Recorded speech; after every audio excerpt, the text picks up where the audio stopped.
My name is Blackard, and one of the things that I love the most is being able to share my story to inspire others that life necessarily is not over whenever you have a spinal cord injury. Before my injury, I was a computer technician. I was 21 when I had my accident. With my situation, I was not doing what needed to be done. I wasn't living life the way I needed to be living. My background, I was born and raised in church, didn't miss a Sunday, but I had gotten away from that lifestyle and was doing things that did not need to be doing and running with the wrong crowd. December of '04, my daughter was born and I wasn't even in her life. I had my accident in May of 2005. I was paralyzed C4, C5 in my neck. I was actually T-boned at a stop sign. The lady they passed was doing 75 miles per hour. I was driving a big Z71 truck. They hit me in a Dodge Ram, and I can put it to you this way, I got rammed all right. You gotta have some fun with it. But when I tell you this, it's going to shock you hearing it that I was lucky I didn't have my seatbelt on because the impact was so severe. It shaped a big Z71 like the letter C. They hit me on my passenger side, which made my body go up over my dash and actually splintered my windshield. And this is not me remembering it. Everything I'm telling you was told by eyewitnesses. As my body came up and hit the windshield, their hood is at my passenger window. My body comes out, bounces across their hood. I hit flat on my back on their windshield. Well, across the street from the intersection is the big industrial power lines. My body went as high as those power lines.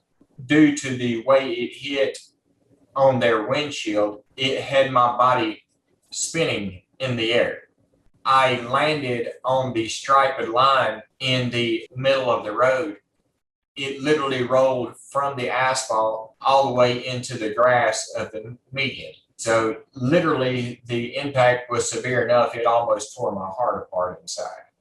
They airlifted me to the North Mississippi Medical Center in Tupelo, Mississippi.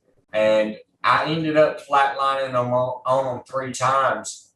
The very last time, unfortunately, I was on an elevator in between floors. There ain't no D-field machine there. There was this one old school black lady nurse. She hollered at everybody, "Get off of him." And she reared back with her fist and just punched me in the chest. And the old ticker started back up. It's been going ever since. And I've been paralyzed for 16 years now.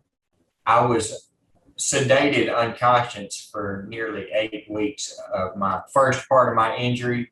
When I first came to, it was quite a shock, and it put me in a dark place at first. But one of the things that helped me get through it was having friends and family there.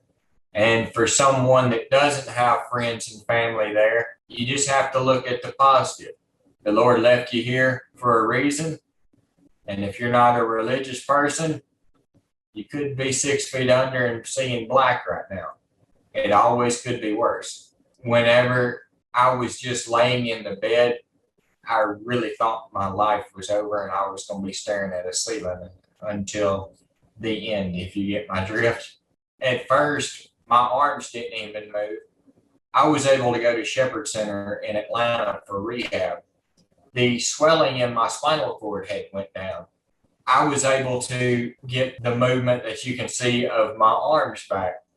When I got to Shepherd Center and they realized that I had arm function, instead of them starting me out in a sip and puff chair, they put me in a manual chair and started my therapy from there.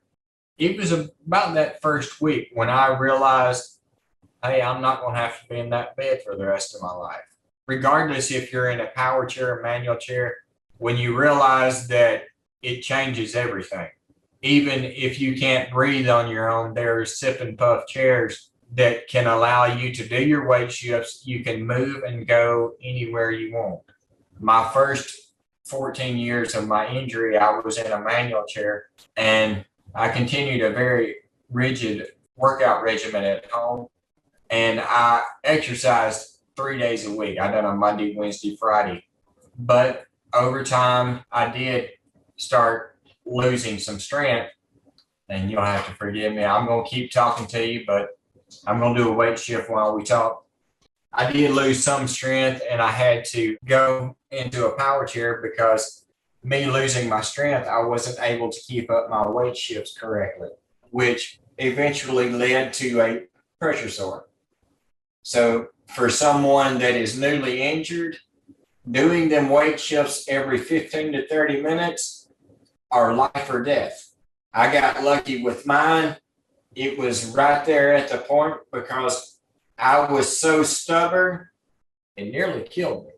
I was just trying to let it heal on its own instead of doing what needed to be done. And it ended up getting infected.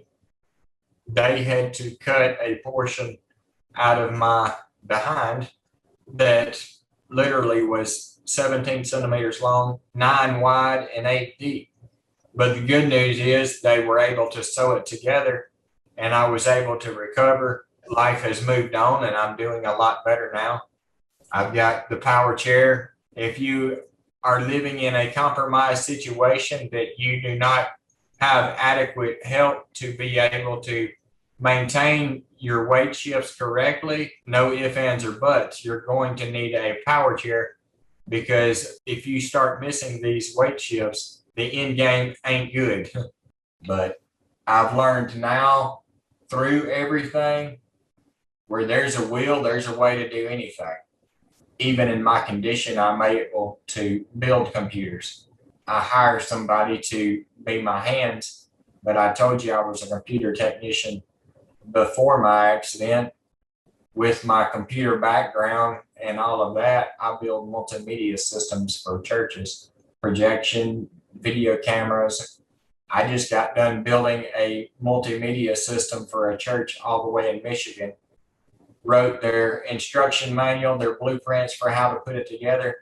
They come down here, picked it up, carried it all the way to Michigan, put it together. There's so much more technology now from when I first got hurt. About the only thing that was out there that you could do was text message with your phone. As technology has advanced, it has made life easier for all of us that are disabled. It was just going and discovering the applications and then learning how to use them functionally. Walking again, granted, yes, it would be nice. Not going to sugarcoat that. But I wouldn't be the man I am today if I had not been put in a wheelchair 16 years ago. And if I never walk another day on this earth, I'm grateful for the man that it has made me. I have the mother of my child back in my life. I have my daughter back in my life. If I had not been put in a wheelchair, none of that would have been possible.